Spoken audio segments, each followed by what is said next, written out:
কোনোভাবেই কেউ অ্যাডহক কমিটিতে পর পর দুবারের বেশি 3 বার থাকতে পারবেন না। সরকার বা অন্য কোনো গোষ্ঠী দুবারের বেশি 3 বার কাউকে সভাপতি বানাবার বা কনজিকিউটিভলি তাকে কমিটিতে রাখার চেষ্টা করবেন না। প্রত্যেকটি বেসরকারি উচ্চ মাধ্যমিক বিদ্যালয়ে যদি কোনো রেগুলার কমিটি না থাকে সেখানে অ্যাডহক কমিটি দিয়ে পরিচালনা করা হয়, কিন্তু কিছু কিছু ক্ষেত্রে দেখা যায় যে তারা অনেকবার অ্যাডহক কমিটিতে থাকেন। এরকম একটি ঘটনা আমাদের নজরে আসার পরে একজন পিটিশনার উনি এলেন এবং আমরা ওনার হয়ে মামলাটা পরিচালনা করি। আজকের মেইন 30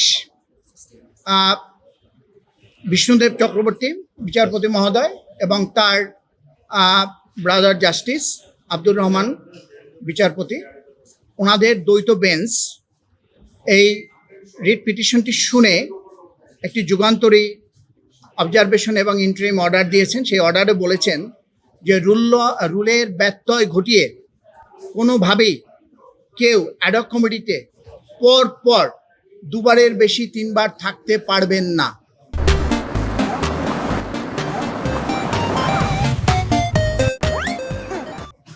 এটা এতদিন আইনে ছিল, আইনটি ঠিকমতো কার্যকরী বা ইমপ্লিমেন্টেশন সব ক্ষেত্রে হয়নি, যেটার একটি উদাহরণ হলো আজ গাজীপুরের শ্রীপুর উপজেলায় গাজীপুর উচ্চ বিদ্যালয় এই ঘটনাটি ঘটেছে।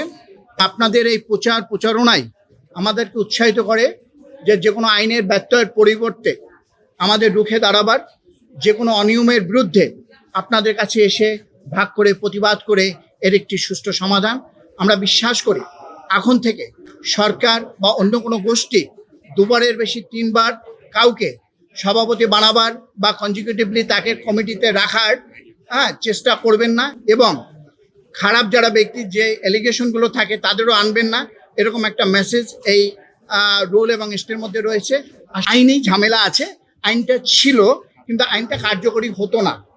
তো আইনটা যেহেতু আমাদের নজরে এসছেন, একজন পিটিশনার এমডি নুরুল আমিন উনি নুরুল ইসলাম নুরুল ইসলাম সাহেব এসছেন, তখন আমরা এটাকে রিট পিটিশন আকারে চলে যাই এবং আজকে রুল এবং স্টে পাই।